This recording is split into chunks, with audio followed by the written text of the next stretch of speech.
Welcome to Persons of Interest, a podcast featuring interviews with interesting people doing interesting things, diving into careers, personal stories, life lessons, and more.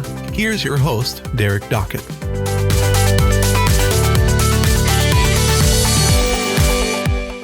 Back on the Persons of Interest podcast.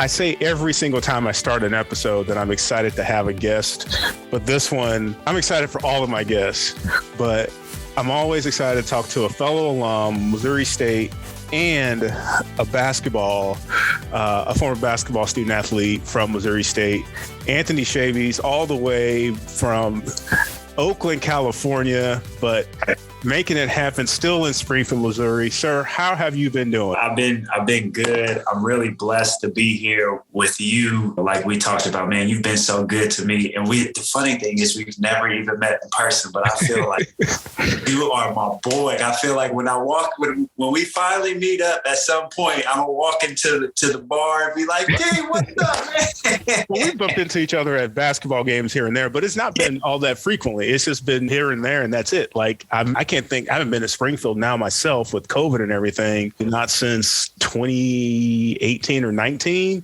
for an alumni meeting. And we were down there for Hall of Fame weekend. That's what I remember. But yeah, it's been a while since I've been down there myself. But how about you? How you've been hanging in there where COVID seems to be, knock on wood, dwindling down, but things going all right with you? Yeah, it's been wild. It feels like the last 2 years have went by in a blink of an eye. Yeah.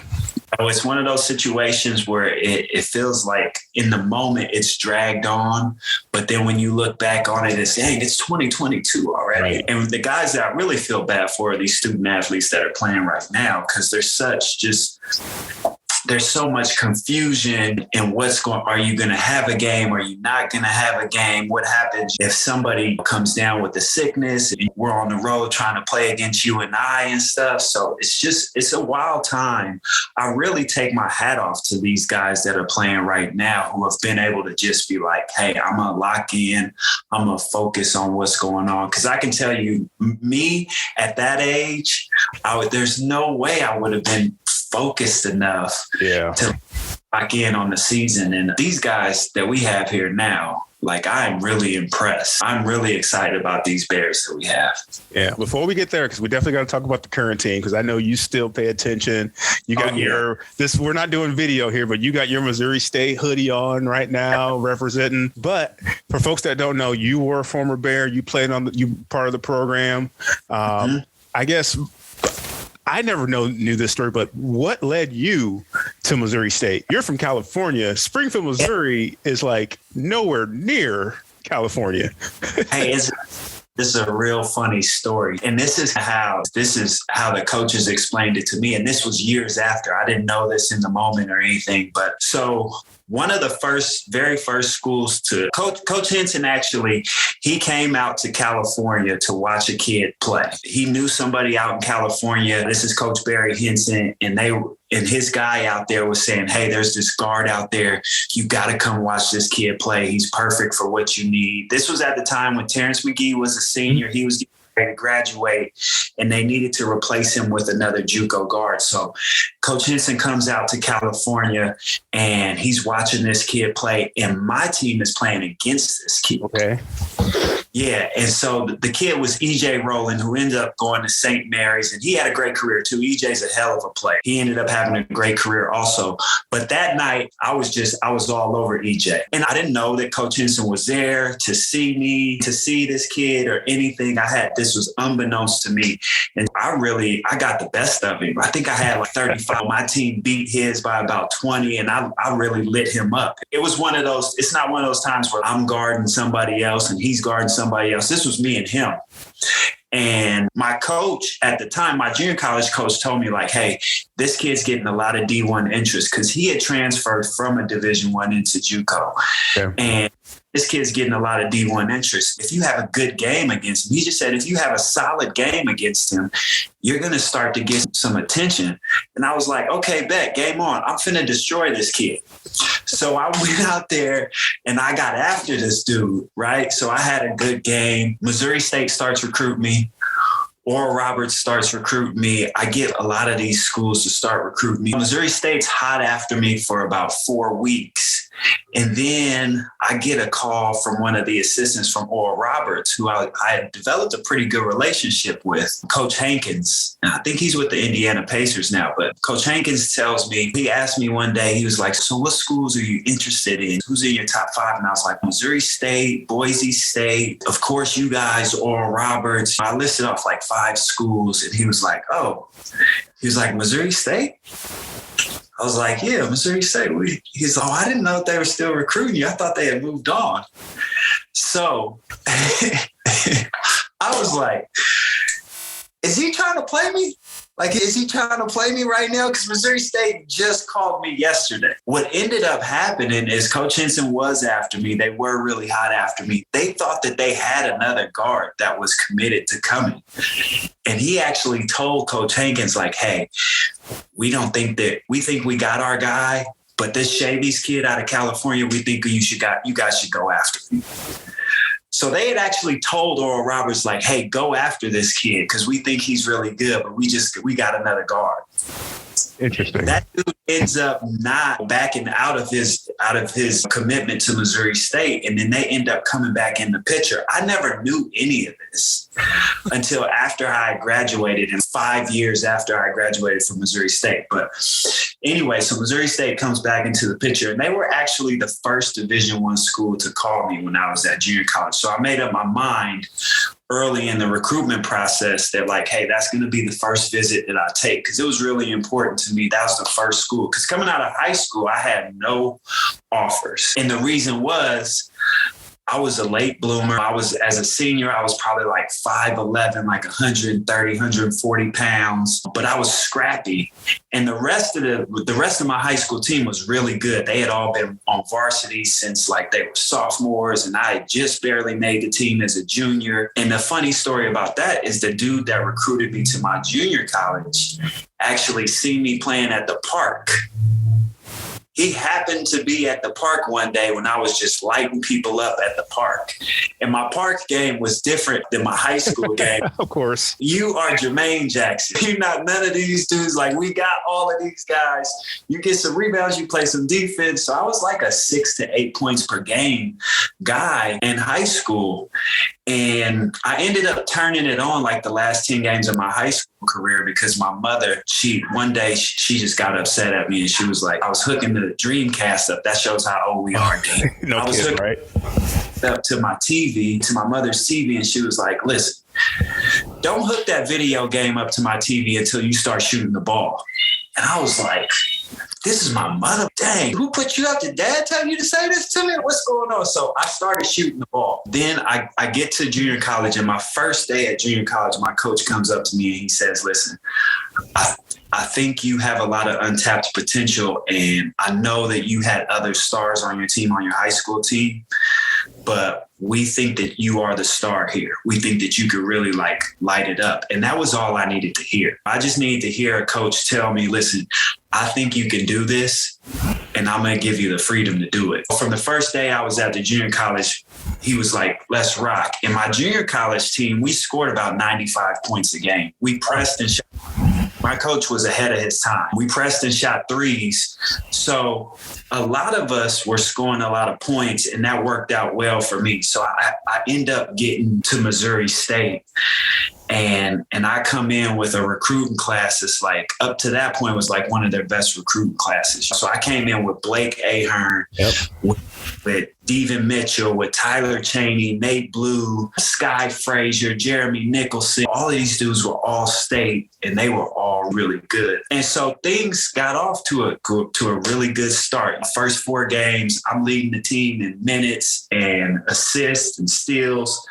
I'm playing really well.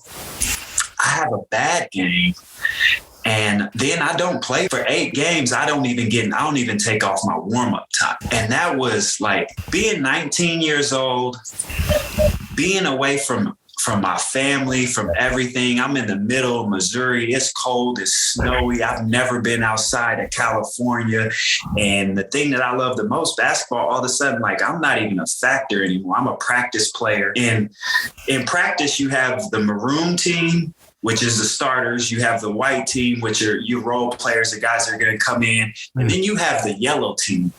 These are dudes that you don't even get a regular jersey. You get the pennies.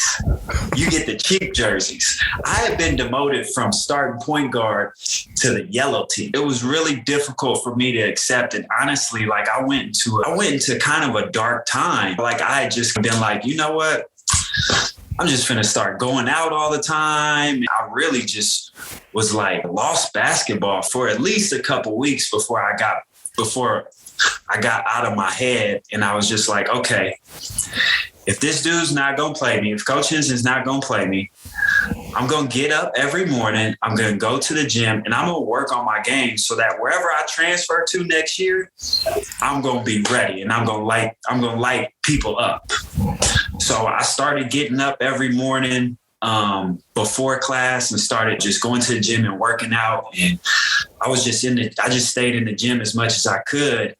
And towards the end of the year, Coach Henson just puts me in the game for some reason. I don't know why or what it was. Actually, it's a funny story. I knew that I wasn't getting in the game. This is how I knew I was so comfortable with not getting in the game. I started bringing candy with me and I would sneak it in my tights. So I would have like sour worms, gummy worms. I had a whole candy store in my tights. Oh my goodness. I would just sit on the bench and just through my warm-up top, I was just eating candy the whole game, just watching and clapping and I had the best seat in the house. I was having a good time. So Coach Henson, this is 2 or 3 games before conference tournament starts. Coach Henson comes down to the end of the bench and he was like, you go in.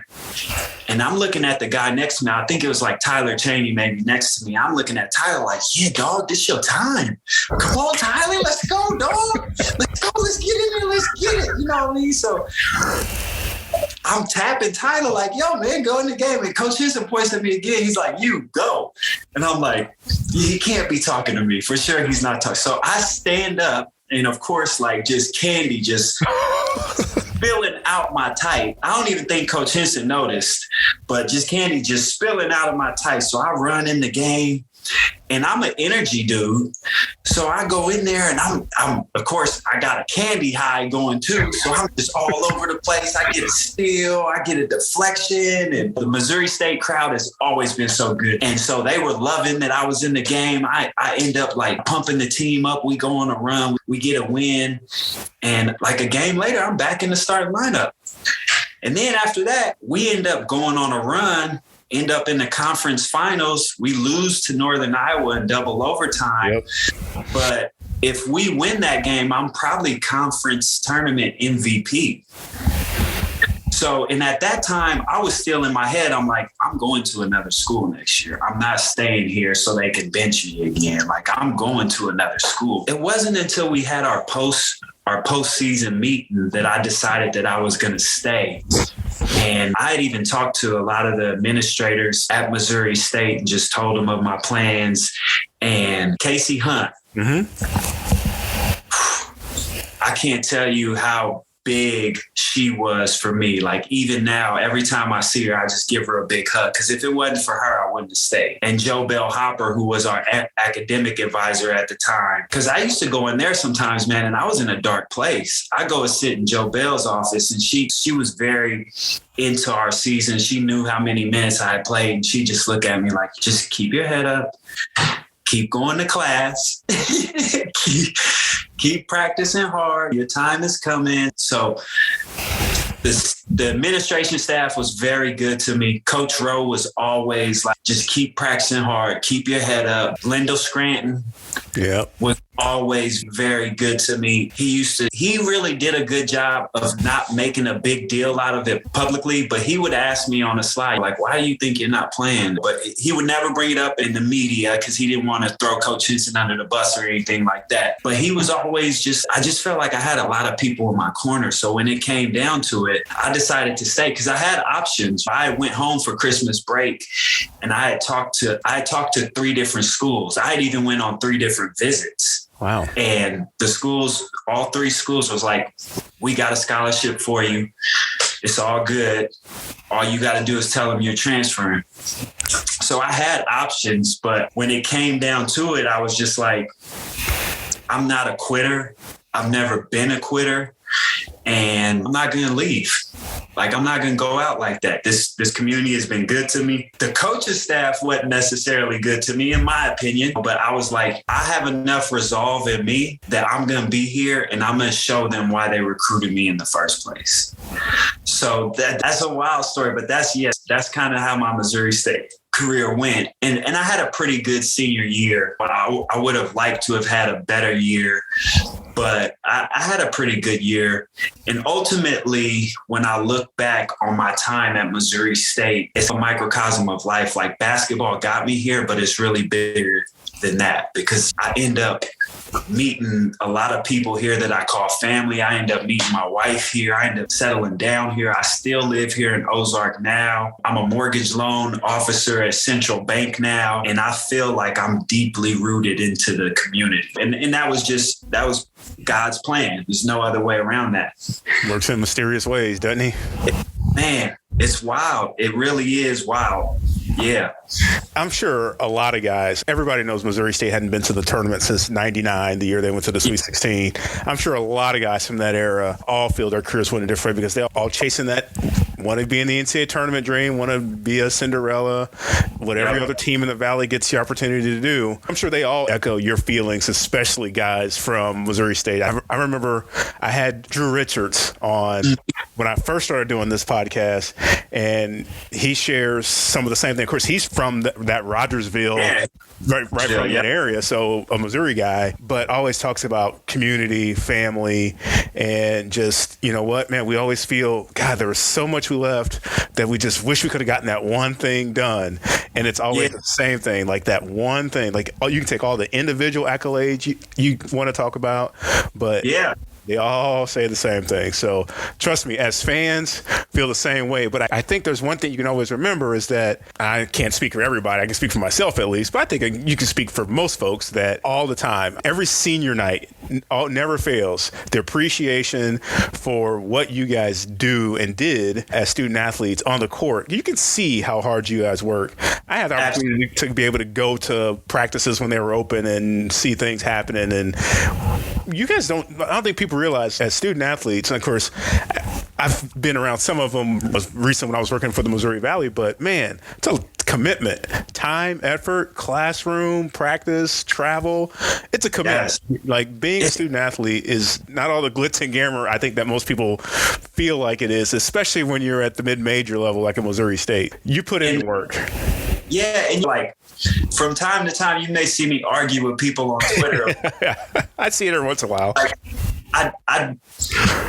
Because I don't think the average person realizes how hard it is to get one win in the Valley. No matter what team you're playing, like, one win is difficult. Sometimes people will be like, the Bears, they didn't do this.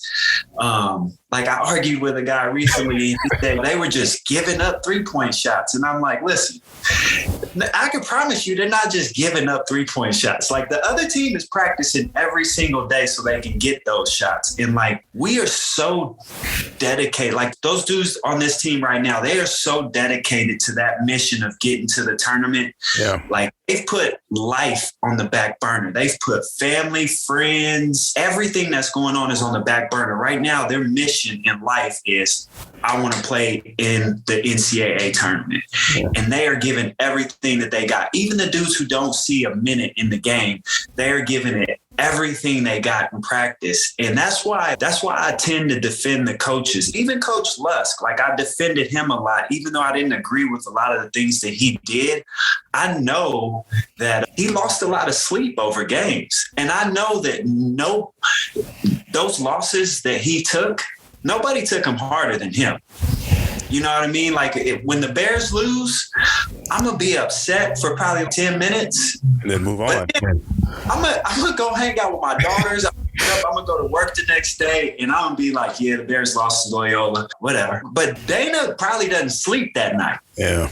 He's probably up watching film. He's thinking about, dang, I should have did this. I probably could have did this. He's thinking about what adjustments he needs to make. He's probably holding one of his kids and thinking about, we should have got that offensive rebound. We should have got that block out. You know what I mean? Like, they just don't realize how difficult it is and how much of a toll coaching takes on the family. Like I said, I didn't always agree with everything that Coach Lusk did. I did defend him because I know that he is working to win games. Right. I know that. I know nobody wants to win more than that coaching staff. And because I've been there and I've seen it, like, I understand. And I know that the normal guy, I'm just a fan now. And I know me as a fan, as passionate as I am, I got a bear hat tattooed on me, but I'm not losing sleep over Bears game. I hope with everything that I got that they win, but I'm going to sleep good whether they lose by 2 or they win or they lose by 50. I'm still going to get my Z's, as is every other fan.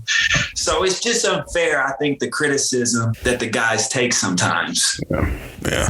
So speaking of this year's team, as we sit here and talk on February 17th, the Bears have won 20 games, which is weird to say this, as the program's been actually pretty solid over the years. Like, it's having only one NCAA tournament since 1999. Like, the Bears haven't been awful. There's been some down years, middle of the pack, some upper division finishes. We always gauge it in the Valley playing on Thursday night at Arch Madness. And that hasn't happened all that often. It's happened, but it hasn't happened all that often. Of course, we had 2010-11, the year they won the regular season with Kyle Weems, Coach Conzo Martin. Didn't get a bid, won the regular season, and went to the NIT. Or as we sit and talk right now, they're 20-8.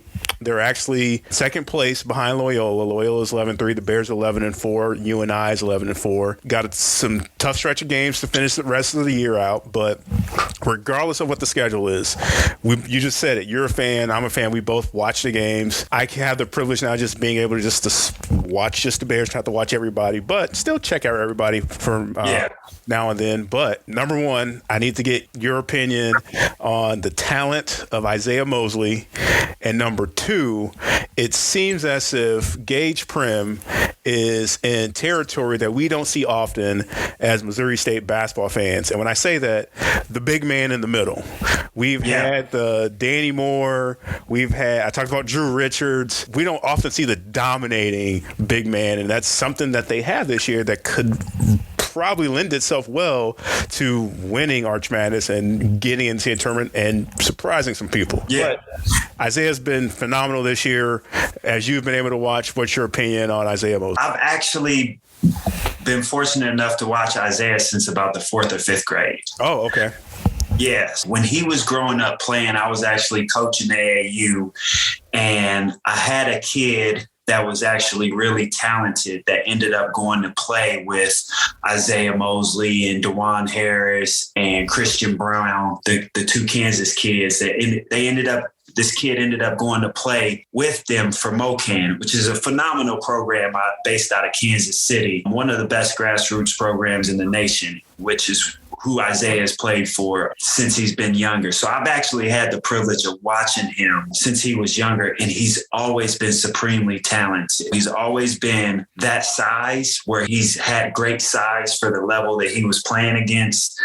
But as I watch him now, his game has matured at a different level, which means like he's always been dominant. He's always been able to score and pass and rebound and do all the things that he's doing. When those guys get to this level, you figure, okay, it's going to level out a little bit because everybody can play at this level. Everybody was the man where they came from to this level.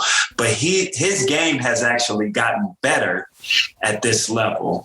And I think that's because he's playing against better players. He's playing with better players. And instead of his game leveling out, he's really taking it to another level. So I think the sky's the limit for that kid. There's no reason that he shouldn't be on an NBA roster when he's ready to. I think the way he scores the basketball, that's going to be really valuable for a professional team. I think where he would have to get better to play at that level, obviously, is being able to guard one-on-one, which he's not a bad defender. You've got to be able to, in order to earn a roster spot like he's going to have to, you got to be able to guard. But he's got great size. He's got great basketball IQ. Like, he really just makes some high basketball IQ plays. And he can obviously score with the best of them. I think of him scoring-wise as like a 6'5" Marcus Marshall, because he just makes incredibly tough shots. Like, you play great defense on him and you think, shoot, I got him. I forced him left. I got him to shoot a turnaround fadeaway off 1 foot. And it's, oh, shoot, it goes in. Like, he's got a bag full of tricks. It's been really a pleasure to watch him grow up and to watch him play and to watch his game grow. And he's a great kid. He's humble. He's down to earth. He's a goofball. So it's really been a joy to watch him grow up. And really, he's a steal for the Bears. Coach Dana's just did an unbelievable job in recruit. And then with Gage, I think he's the best big man to play here since Danny Moore. With all due respect to Drew and to all the guys that have come in between then, but Gage he dominates the paint like nobody we've seen since. He commands a double team almost every time he touches the ball. And then sometimes a double team's not even enough. Loyola was single every time. And that's a sign that, hey, we're willing to let all these other guys score, but we're not going to let you score. And you've got one of the top scorers in the nation also on the floor at the same time. Right. So that's a lot about this dude. But also one thing that I want to say about that is Dana's done an amazing job. Like, I don't think people appreciate how well of a job that he's done. The thing that I brag about on Dana the most is he went out and got players and he brought them in, and then he said, I love what you do and I want you to do it. Where a lot of college coaches, they bring in guys and they say, hey, here's our system and I want you to fit into our system.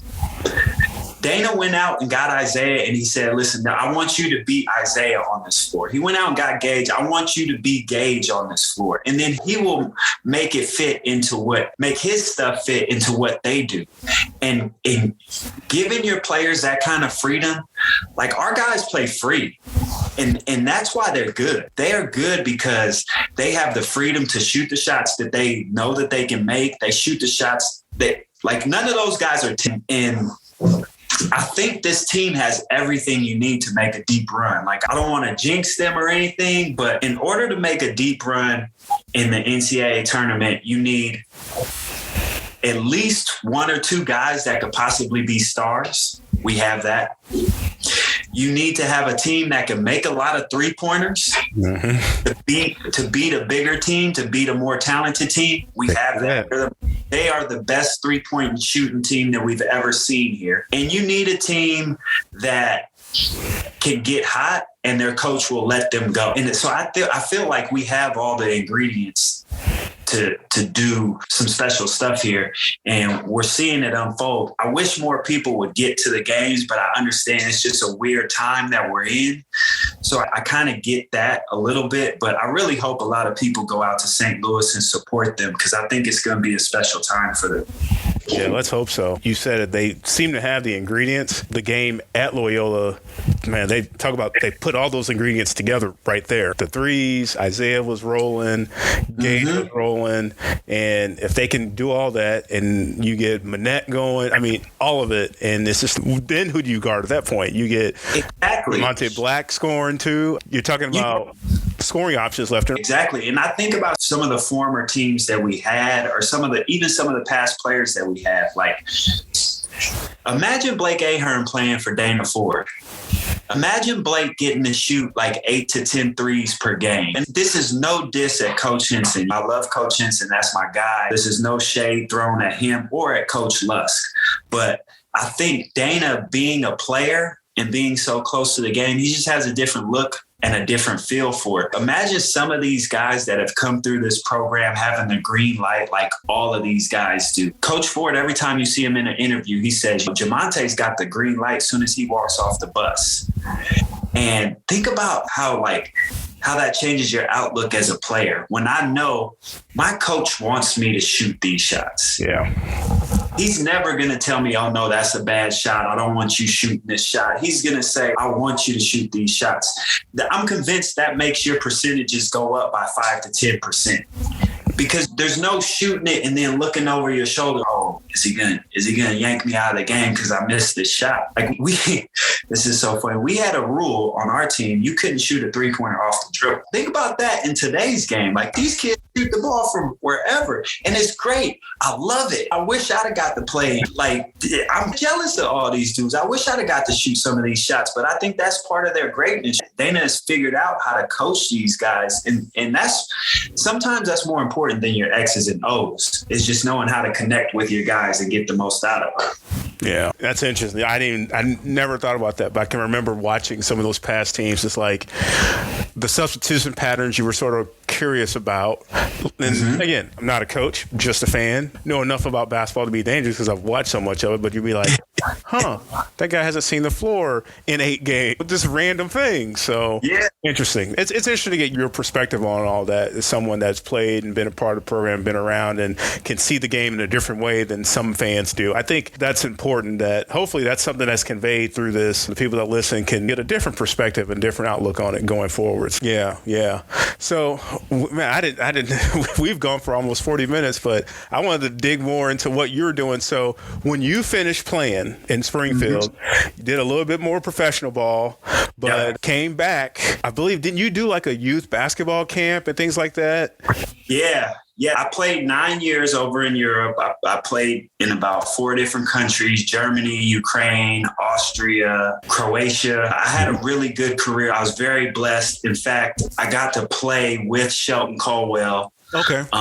For multiple seasons. We won a couple of championships over in Europe together, which was really good. We got to live together over in Europe, so it was awesome. And then I retired from playing in 2014, and it was a weird time for me because I had played basketball basically since I was 4 years old.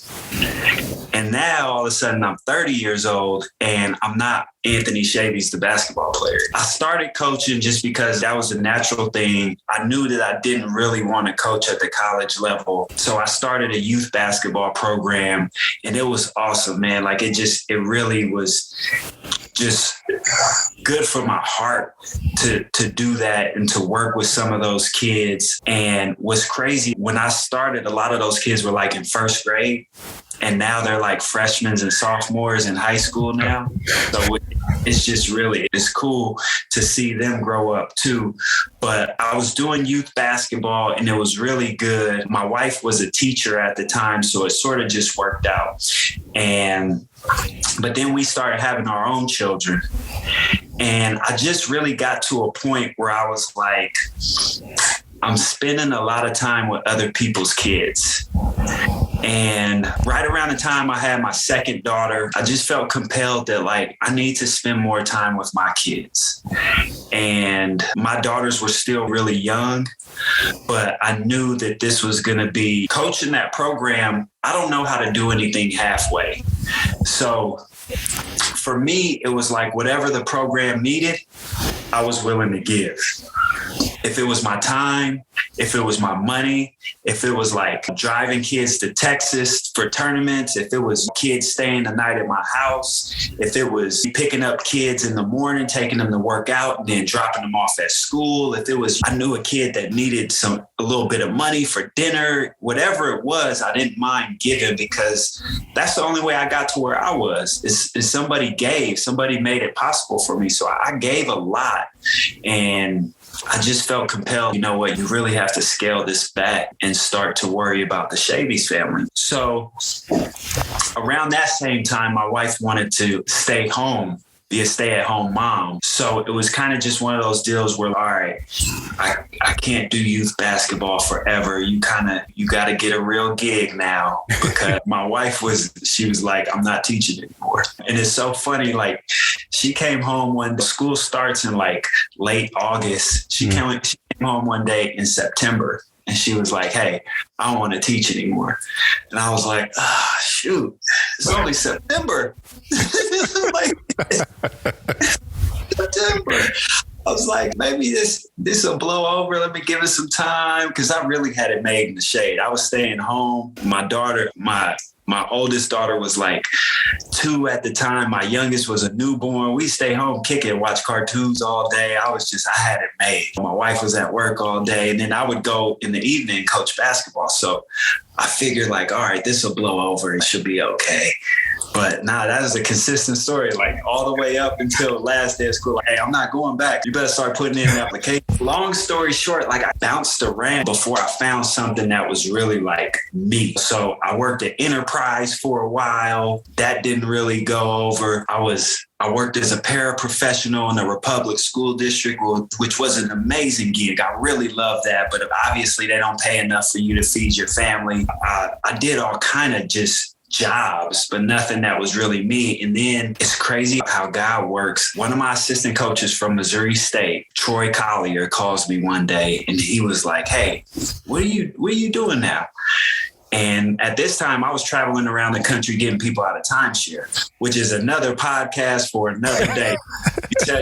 I got story after story on that. But he calls me and I told him, I was like, what I really want to do is I want to start a program here in Springfield where we can teach kids about financial literacy, specifically kids that are living in poverty. Because my thing was, for a lot of kids, they don't understand money. They don't know how money works. So they grow up and be adults who don't understand money and don't understand how money works. And if you don't come from any money, then you really don't know how money works. Right. And I grew up poor and I made a bunch of money overseas playing basketball. And I bought a ton of Jordans. I had more Jordans than I know what to do with. So I just had all kind of Jordans and Polo and Gucci and all this stuff, but nothing really of like substance. Like I didn't buy any real estate. I didn't buy anything that really holds value. And so I started to teach my daughter about financial literacy. And I was like, it just hit me one day. What about the kids who don't have their dad at home to teach them? So I told Coach Collier, like, yeah, this is a program that I want to start. And he was like, actually, I'm involved with something that does that already. He got me involved with this company that works to help people restore their credit, learn financial literacy, and basically like it offers like 15 services that help you out financially, credit restoration being the big one. So I dove into that head first, and it was really like a calling for me. I really felt at home when I was doing it because most of the people that I was helping looked like me. And that really meant a lot to me because I felt like I was educating a generation on stuff that they didn't know because I didn't know it and I was a college graduate. Yeah. And so I was like, man, this is for me. So I started doing that and I was set on this is what I'm going to do for the rest of my life. I love it. This is awesome. And then I reached out to the president of Central Bank Mortgage Division one day and was just like, hey, who helps your borrowers who can't get qualified credit wise? Like, what do you do with those people? I'd like to help them. Can we go to lunch or something? And he was like, yeah, for sure. Let's go to lunch. So I'm like, shoot, this is it. You about to get all Central Bank's customers? You are doing, Anthony, listen, brush your shoulders off, my man. You are killing it. I go to meet this dude, Ryan White. I go to meet Ryan. We go out to lunch and I'm getting ready to pitch him. I'm getting ready to like, hey, about to scoop him like ice cream. I'm about to get him. He pitched me. Like we're having lunch at Houlihan's on the South Side. And he was like, man, I've been watching your social media. I really love what you're doing. I think you could be a great asset for us. And I was like, listen, I work from home. I got on sweatpants and a dress most days because people only see me from the top up. Like I got on shorts most of the times. I wake up when I want to. I'm doing pretty good. He was like, this is what you'll get paid. And I was like, I could probably do something. Yeah, so it wasn't an immediate thing. I went on a recruiting visit to Central. He took me all around and showed me the place. And I met with the president of the bank, Jocelyn Baldner. And I just had a series of really good conversations with the people at Central Bank. And I ended up taking the job. And I was still like up in the air as I was on the job. And it was never anything that they did. It was a big decision for me and my family. You're always like, did I make the right decision? Right. Because it did take away from the credit stuff because I'm learning a whole new business now. Mortgages is a big deal to learn. There's so much, like I'm almost a year into it. I still don't really know what I'm doing all the time. I'm still asking questions like every single day. It's just so much to learn and so much that you could do. But Central has shown me on a couple different occasions that I'm in the right place. I recently was awarded at the Missouri Sports Hall of Fame as one of the Filbert 5 awards. And Central Bank, actually, they bought a table for the mortgage division. So for my division. And then they turn around, they bought a whole table for my family. So that's a large chunk of change. Man. And then not only that, they took out a full page ad in the program congratulating me. Like they went all out. Yeah. And sure that I was taken care of and that they showed me that they were proud of me. And man, it's just been so many occasions where I just been like, man, Central Bank is amazing. Like they really are everything that they say that they are. And before I had ever even started, I had emails waiting in my email, my Central Bank email for community groups that they wanted me to join. Okay. Because one of the requirements of working at Central Bank is you will be involved in the community. We are a community bank and you will be involved. So like I'm involved with the Young Professional Advisory Council, which is a subsidiary of the community partnerships of the Ozarks. They've got me involved in minorities in business. Like they are like, hey, get involved. And it's just been great, man. Like Central Bank's just been amazing. And it's been amazing to learn about mortgage and all the different ways. And then the best thing about that is now I can help people who probably wouldn't ordinarily be able to get into a home. I can tell them like, listen, this is what you need to do. Credit wise, this is what you need to do. And then on the mortgage side, this is what you need to do. So I've had a calling to, I feel like my mission in life right now, but besides being a God-fearing Christian, is to help people towards financial freedom. And unfortunately, a lot of people that need help look like me, but that doesn't mean that those are the only kind of people that I'm helping. Like I want to help everybody because Black people aren't the only people that suffer from poverty. And I feel like this is my philosophy on finances in our country. So right now we know that our country is really top heavy as far as finances go. There's a few people that hold a lot of the money. When I look at that in my very simple basketball terms, that means we have 3 really good players and the rest of our team is not very good.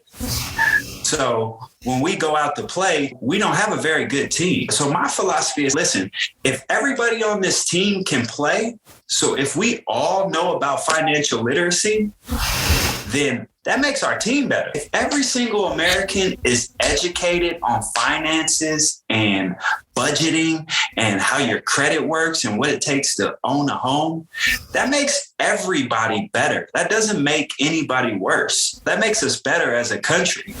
So that's my mission in life now, is to help people out financially. Nice. What really got to me, I remember that article that I read in a newsletter from August of last year, but I noticed in your Twitter feed, because you're not crazy active, but you pop in and out every once in a while.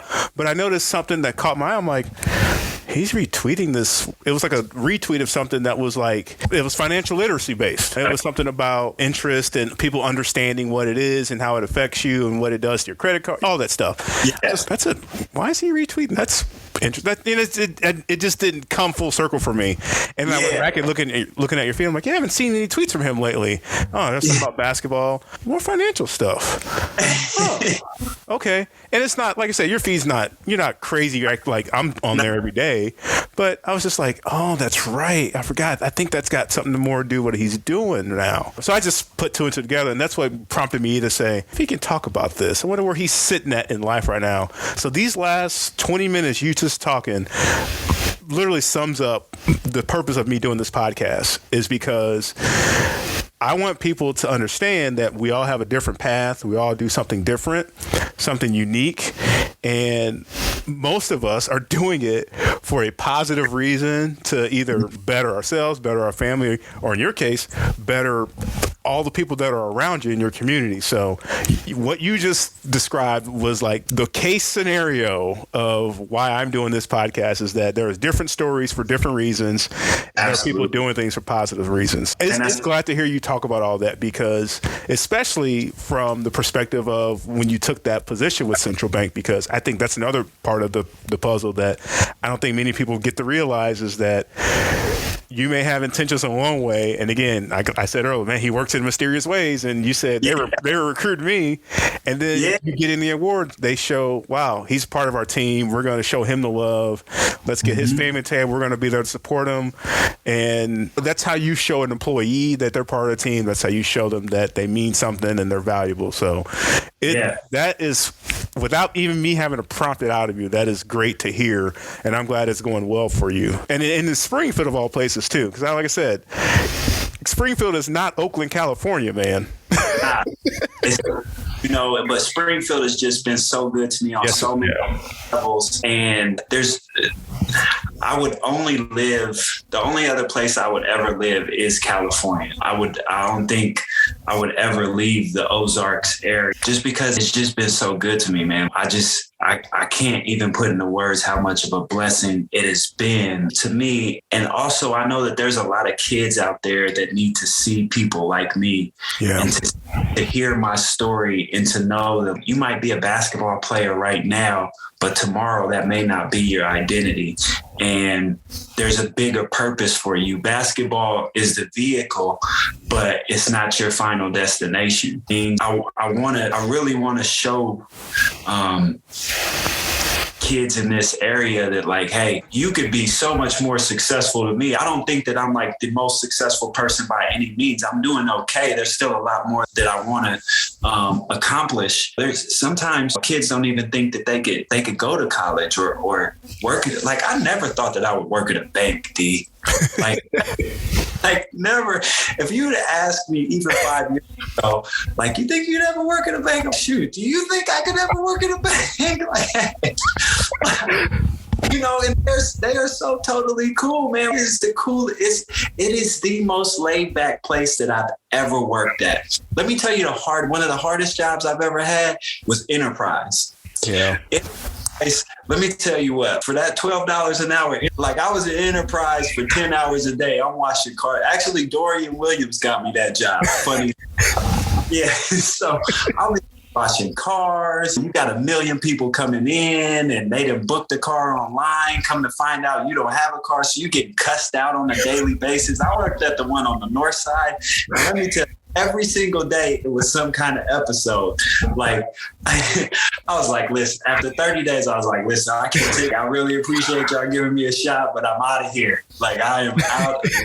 And then that led me to the timeshare, which that was, like I said, that was another just a roller coaster. But when I finally landed at Central, man, it was just a blessing in so many ways. And I can't say enough about Ryan White and Jocelyn Baldner, just how good that they've been to me. And it's just not what you would think of as a bank atmosphere. Like, I got an afro now, like, come in. I am me. Like, I don't have to change or try to be anybody else. Like, I am me all the time.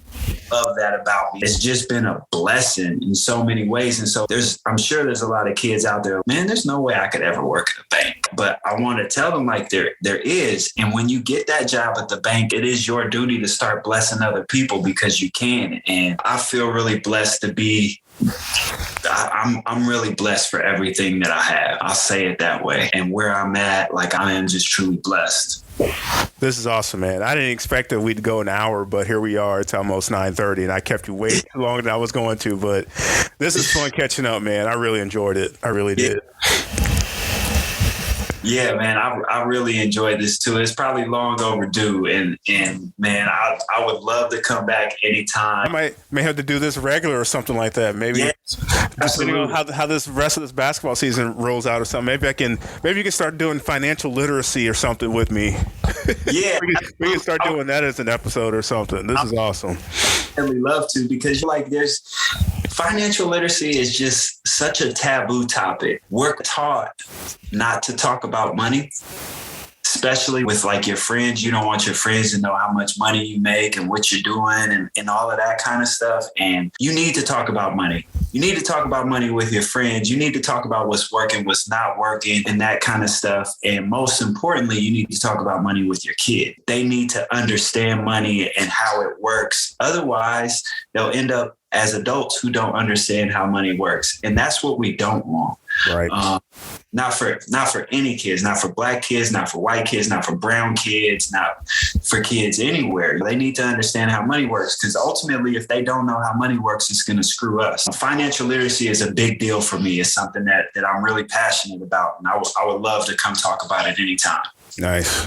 This is awesome. I hope you guys get something out of it. His stories about recruiting, his stories about how he landed at the bank, all of it. This episode did not go the way I thought it was going to, but these stories are phenomenal. I'm going to see what kind of traction this gets on Twitter and see what I got to figure out which clip I'm going to pull to tease people to listen to it because you gave me so much material out of this too. I appreciate that, man. It's easy to sit back and talk with you because you're so cool. So it's easy to sit back and share my story. Next time I'm down there, definitely you will be hearing from me.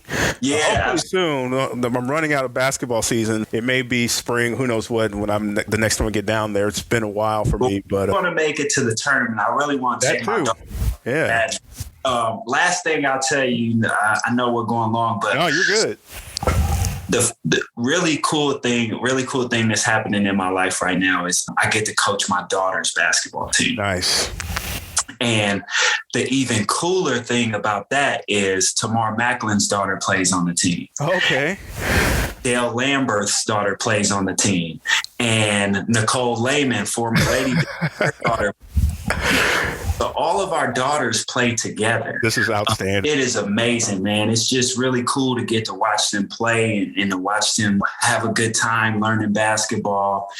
And it's really cool that my daughter lets me coach. Yeah. And so it's been a really good experience for all of us. So, that's just, Tamar was my roommate in college. And Dale is, of course, one of my best friends. That's like my brother. So the fact that all of our daughters get to play together, and then Nicole's daughter was actually playing for another team and we played against them. And I was like, Nicole, listen here.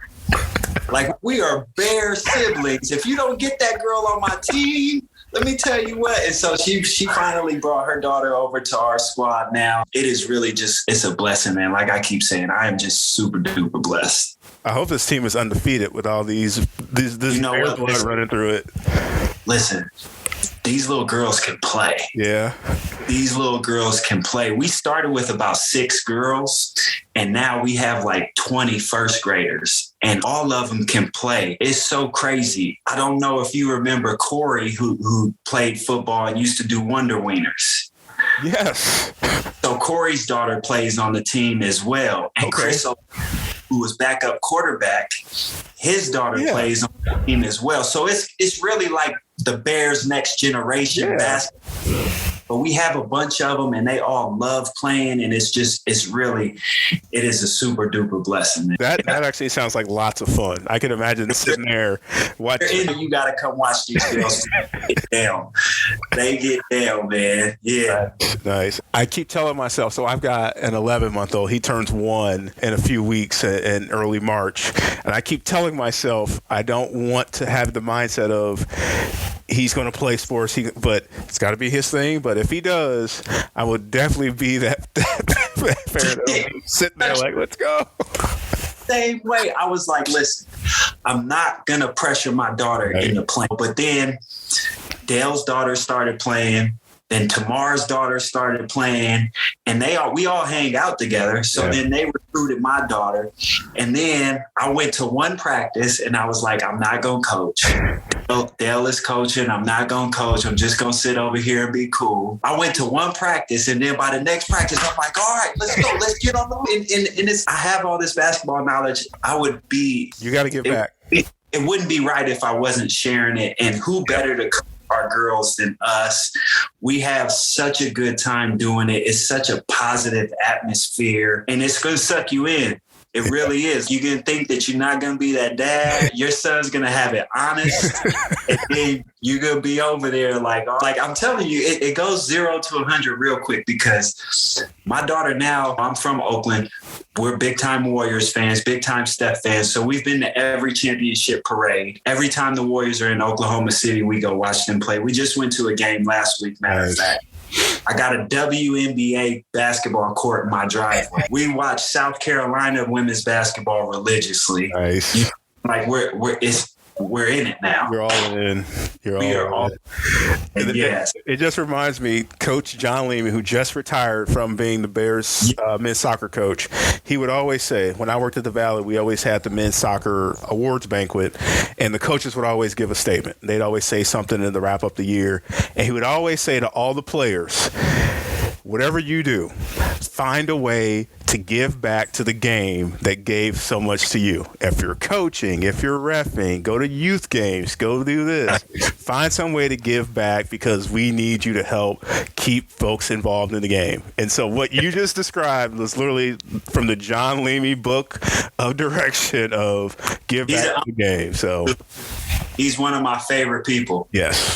He is. Yeah. He's outstanding. Yeah. So him and Coach Brewer. Yeah. Both unbelievable dudes. Actually, Molly, Coach Brewer's daughter, Molly goes to our church, and she helps out with the child care from time to time. Okay. So my daughter with her a whole bunch. So, man, it's just crazy how this stuff works, connected to everything. I'm like I said, I probably said it 100 times already. I am really blessed. Yeah. I'm happy to hear you're doing well down there in Springfield. It's working out for you, life after basketball. I guess the only thing left is to see what happens, to see if we can make a run the rest of the season, see if the Bears can, what they end up with the seed for the Arch Madness, and then what happens there. So I'm not going to say anything else after that, because I don't want to jinx it.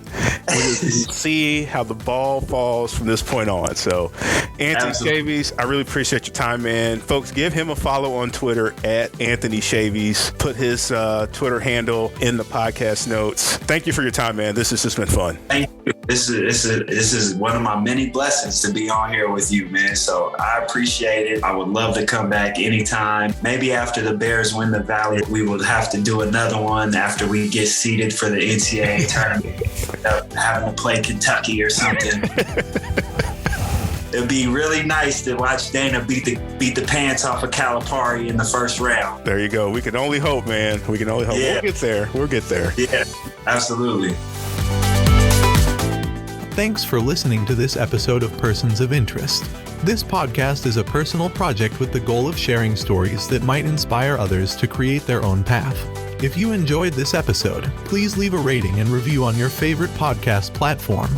If you have a guest suggestion, you can reach Derek on Twitter at @ddockett. This has been Persons of Interest.